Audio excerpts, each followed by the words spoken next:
Hey everybody, welcome back to Off the Wall. I'm Mike. And I'm Sol. Today we're reviewing a movie that's on Netflix called Me Time, and I needed some me time after watching this movie because this movie sucks. This is not a good movie, Sol. In No, fact, I decided on me time by not yeah, finishing me time. yeah, I wish I had done the same. This is a bad movie. This is a almost I would dare say unwatchable movie. Yeah, it's not like the movie that he just had with Netflix where we're like, it's not good, but it's fun Oh, the and Man like from watch it Toronto. once. Yeah, Man for Toronto. But yeah, don't watch this one. No, I wasn't mad at myself for watching Man from Toronto. I enjoyed Man from Toronto. It was Yeah. stupid, but it was fun stupid. It's just dumb. Yeah, not good. Not good. I mean, it's a movie starring Kevin Hart and Mark Wahlberg. It's an hour and a half long, and we get like 30 seconds of Mark Wahlberg at the beginning, and we don't see him for another 30 minutes. Mm-hmm. And even when he's there, he's only kind of just half there. He's like in the background a lot. Has his scenes are very few and far between. Not a lot of dialogue. He's just kind of there to just say cool guy things. Yeah. Wow, this was bad. And you have at the beginning just Kevin Hart. The first 30 minutes is just Kevin Hart being a good dad, which great on him for Yeah. being a good dad, like being the Mr. Mom, taking his kids to school, being on the PTA, like working really hard for his kids and loving his kids. And like, even then, like, has his daughter learning Mandarin and like Yeah. speaking that too. Like it's just like, okay, like this is a guy being a good dad. Yeah. Is there anything else? No, there's nothing else to him about like, because like in like Man from Toronto, he was a guy trying to find his place to make something work for himself and be his own boss Yeah. and just trying to make that happen. Like he had a character. His character Mm-hmm. had strengths and flaws, and he had a goal. He's just a dude. Yeah. Just a dude with no like distinct personality other than he just loves his kids, I guess. Yeah, he loves his kids and he's got a badass wife who like makes the money. So Yeah. he's at home doing all the Mr. Mom stuff, which that's fine. But That's like, cool. Like that I was like, that's very progressive of you, Netflix, but where's the story? well, not There's only no that, but story. the way they treat that whole thing is so antagonistic. It's like they Yeah. treat being an involved parent like I put this on my Letterboxd review. I was like, what I took away from this movie is that being a dedicated stay-at-home dad makes you weak, being a working mom makes you negligent, and being a dedicated bachelor makes you an idiot because he's a stay-at-home dad and that's perceived as being weak and a bad thing, and Yeah. everyone around him tells him that he's wasting his life.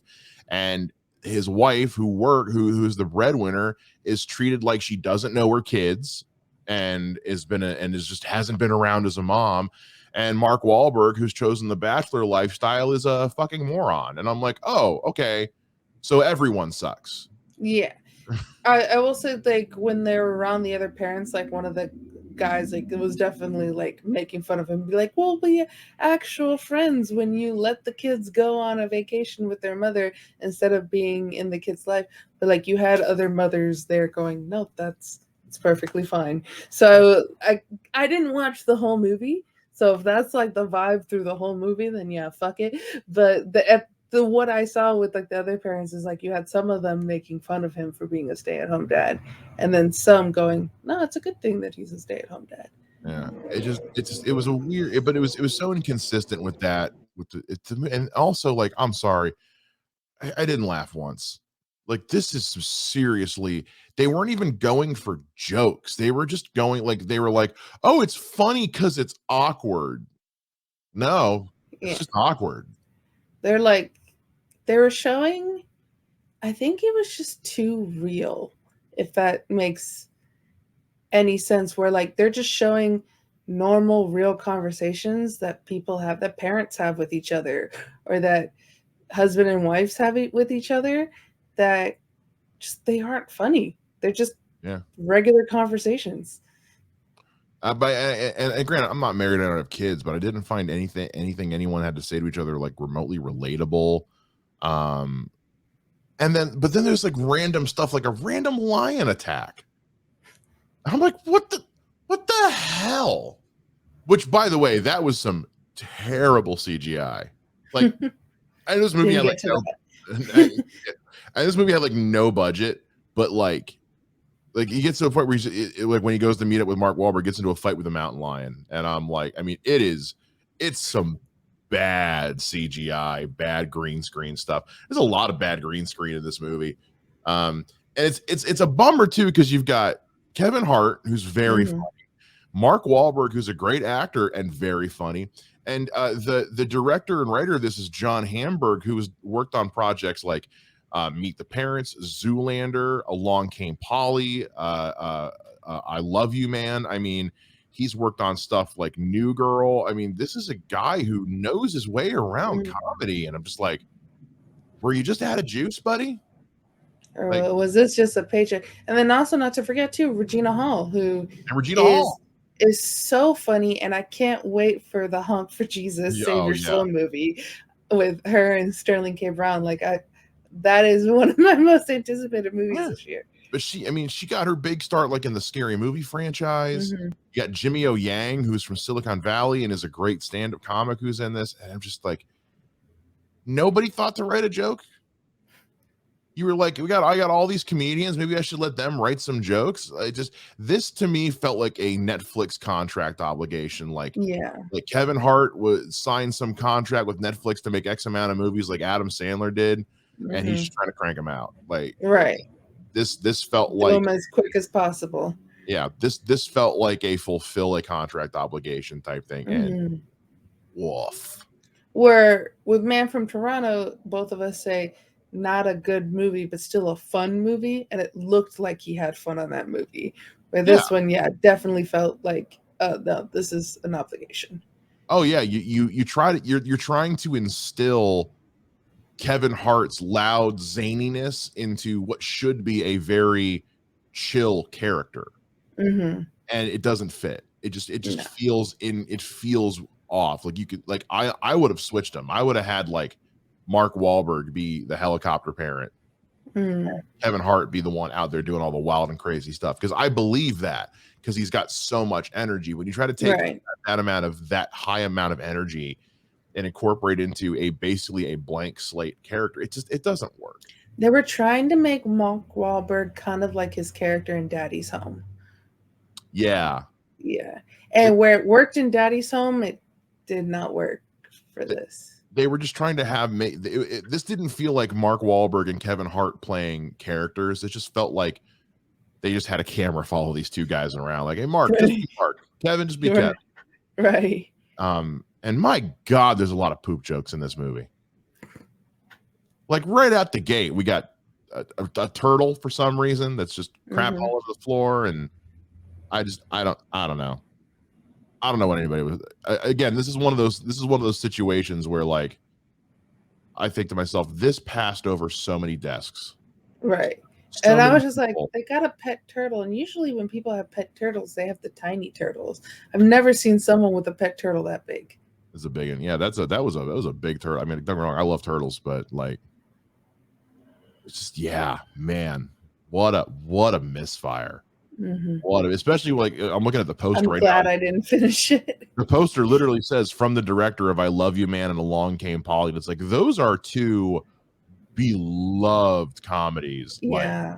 Like that's a big brag for a movie like this. If anything, you're setting the bar a lot higher for yourself now, and you did not clear that bar, not even close. When me, who typically I will finish any movie, the only one I never finished was Dragon Ball Evolution. That's fine.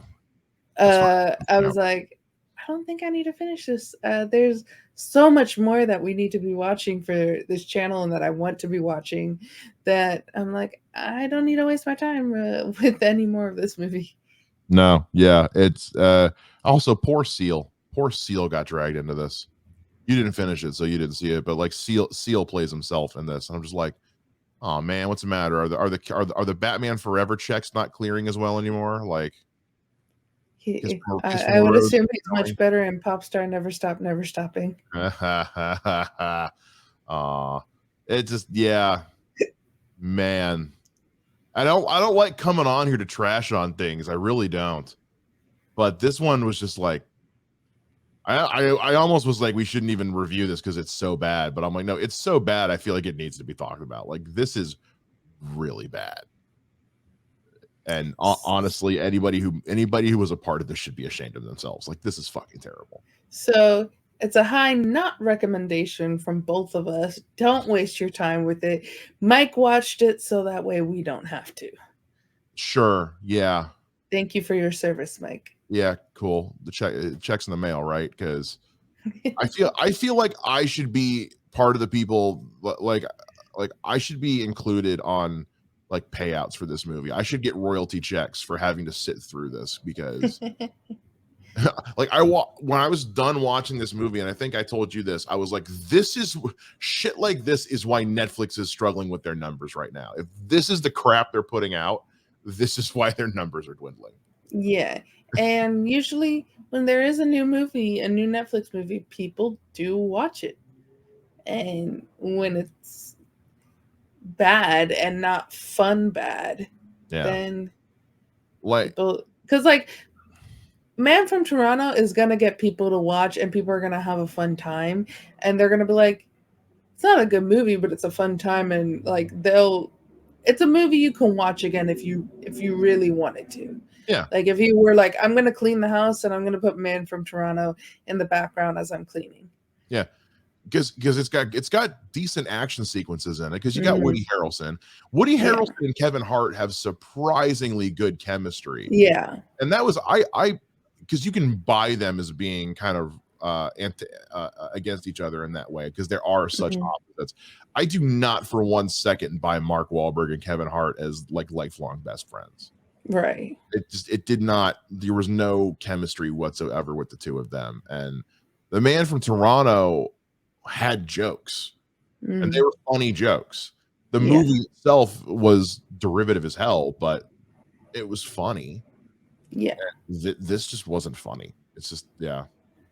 I can only say that so many times. The movie's not funny, and anyone involved in it should have to publicly apologize for making this movie. I mean, it's bad. Yeah, it's not even like The Room, where it's so bad it's entertaining. Like, it's just bad. I would rather watch The Room again than watch this. That's not a. There you have it. Yeah, so that's our dime store review of Me Time. And honestly, shame on you, Man from Toronto, for being good enough to make me think I should watch this, because that's the only reason I watched. I was like, well, Man from Toronto was okay, so no. Yeah, let us know how much you hated this movie, because honestly, I don't trust anyone who says they like this movie at all. If you can honestly say you like this movie, I hope you never have children. Oh damn. Or let us know, like, give thanks for us telling you not to watch this movie and saving your time. Praise me. I sat through this 90-minute hunk of crap. So thank me. Thanks, Soul, for being here with me to say, yeah, no, it's bad. And you shouldn't feel bad if you stop watching this partway through.